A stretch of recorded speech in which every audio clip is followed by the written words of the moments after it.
Hey everybody.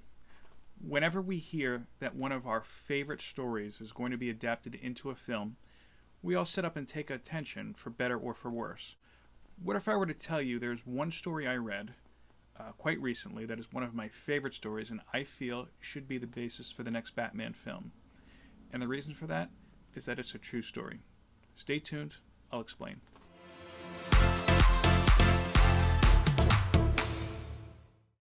Hello to all my friends out there in YouTube land. It is your good buddy Philtastic Phil here, and I would like to welcome you back to my channel. Just as I said in the introduction to this video, I may have found a book that I feel should be adapted into the next big Batman film. Now, if you're watching this, you probably know by now that the Batman film has come and gone, and I enjoyed it. For me, I think it was definitely a different take on Batman. It was more true to his detective roots. It kind of reminded me more of like if you were to take Batman and put him in the movie Chinatown, old Jack Nicholson film, if you're not familiar. And if you haven't seen the film, of course, don't worry, I'm not giving out any spoilers, nor is this a review or anything.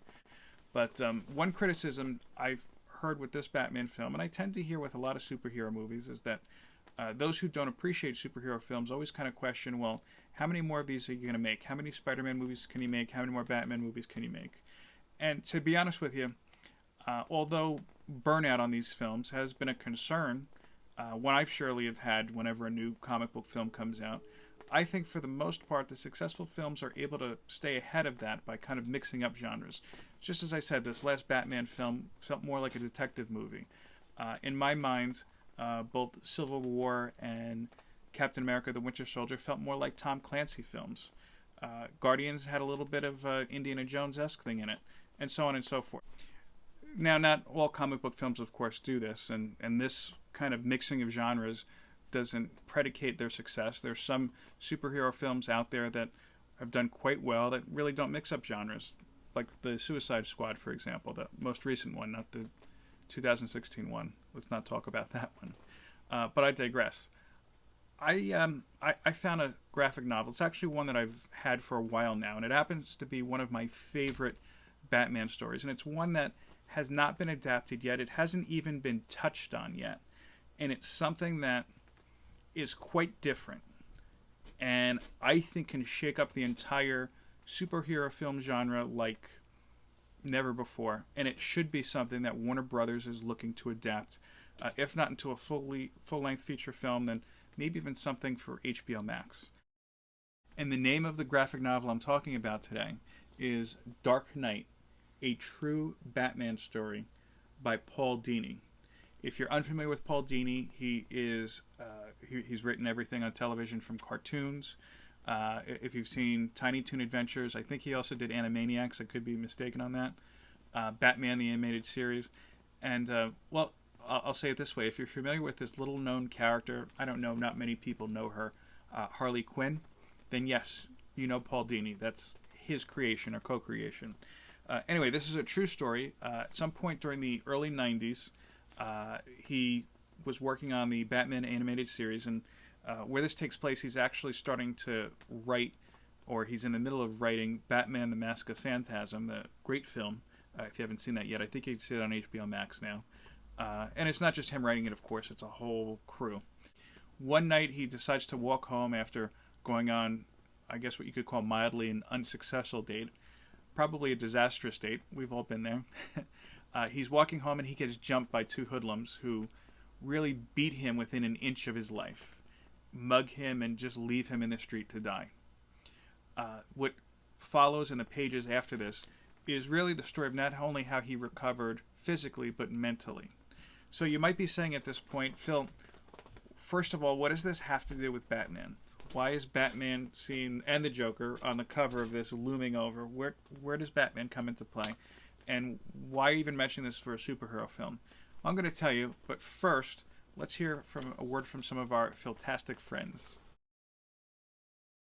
So now I'm going to shout out some of my Philtastic friends who commented with the key phrase from our last video. And those friends are Brian LCS. I think he was shouted out on the last video too. Brian's got a great channel. He does some great work with the CBCA awards. Definitely go check him out. And by the way, nominate me for an award. I'd really appreciate that. Matt Woods Comics. Matt Woods is one of my favorite YouTube channels. I've said it before and I'll say it again. If it were not for Matt Woods Comics, I would not have a channel. And finally, we have Trev, the shipping guru. I love Trev. He subscribes. He always gives me, of course, thumbs up and some great comments, even though he likes packing peanuts, which is the bane of my existence. So if you'd like a shout out for the next video, all you have to do is in the comments to this video, go ahead and use the secret phrase here. You're going to do a secret phrase. I'm going to tell you right now. It's going to be #TrueStory. Again, #TrueStory. All you have to do is make a comment. In fact, you don't even have to leave any other words. You could just put #TrueStory if you want to, and you'll have a shout out in our next video. So now let's finish up this video so that you can go ahead and comment on it. See you in a bit. So many would argue that this is not a superhero story, this is not a Batman story. But in fact, it is a superhero story. In fact, it's a superhero origin story because Paul Dini has superpowers of sorts. Now, if you know of Paul Dini, and if you've read the story before, you know that he's not a guy who's going to be doing judo chops or whatever like Batman would. No. His power is in creativity. And I know that that might sound a little cringy, but it's true. You see, one of the unique things about this story is that Paul Dini takes you back to his childhood when he used his imagination as a coping mechanism. He used to imagine his favorite cartoon and comic book characters just popping up around the corner whenever he needed them to. And it continued into his adulthood working on the Batman animated series. Now, after, and I should mention, I might be giving out some spoilers for this story. So fast forward a little bit in the story. This is after he's been attacked and he's in the hospital. He's going through these surgeries. He copes through this time by seeing these different Batman characters and pop up. Most notably, I think Batman is one of the first ones that pops up and says to him, well, you know, you could have easily just delivered an elbow, delivered a kick, flipped over. Yeah, you could have taken these guys out. And even Paul Dini fantasizes about, you know, if only Batman were there to rescue me. And that's off of a comment that one of the police in the story make. Fast forward, though, you realize that this attack was more than physical damage. No, this attack also damaged his psyche to the point where, I mean, he even says it, he didn't want to write Batman anymore. This character who he grew up with and really who in the back of his mind was always there to save him, he just couldn't write anything violent like that. And I'm sure that we've all felt like that before. We've had something that's happened to us that we've been frozen in place and we just don't know how to deal with. Well, Paul Dini dealt with it by seeing the Batman villains, and not even some of the like kooky ones like Kite Man, say, or Mad Hatter, who has always been my least favorite Batman villain, side note. But before I get off track, of course, he'll see like Joker and Poison Ivy and Penguin and Two-Face. Two-Face is just scary as all hell in this. Named Scarecrow, and it's the version of Scarecrow that you might have seen in the Arkham Asylum games, not like the creepy, not the creepy, excuse me, not the kind of funny looking one from before that. And yeah, he's gotten a little bit creepier looking, I think, in Tynan's run. But anyway, these villains are almost kind of applauding him, I guess you could say, or kind of like they're his fears compounded and projected, and they're keeping him from writing Batman. And he has this great eureka moment where he figures out how to break through it. And I'm not going to spoil it. It's really beautifully done. But needless to say, without his imagination, without his affinity for Batman and everything Batman related, he would not have recovered. He would not have gotten through this. And again, it's just so beautifully shown in here. So now, how would this make a great film? First of all, in my mind, I think you need a top-notch director. I would like Tim Burton. You know, I know that maybe this isn't the project Tim Burton would want to do, but I feel like it's something he'd be into. Or maybe even like a Terry Gilliam, because I think you need somebody who can kind of blend that reality with dreams, kind of like in Fear and Loathing in Las Vegas, or going back to Tim Burton in the film Big Fish. Big Fish, I think, would be a perfect kind of paradigm for this. And really then it would give you the opportunity to just do so many kind of these mind-bending and kind of twisted and alternate reality things. And think about just who some of these characters are. I mean, these would be, I think, great parts for a lot of character actors. You know, the Batman villains I'm talking about. You know, because it's dealing with superheroes, you're not confined to the type of roles and actions that a normal film would be. But even bigger than that, because it's really an imaginary superhero, it's not even a real superhero film. You're even unbound by that. So you could really do some kind of wacky and wild things, at least in my opinion. So I already told you why this comic is one of my favorites. And I didn't tell you the whole story because I do want you to go out and get this. I'm of the opinion, call me biased, but this is one of my favorite graphic novels.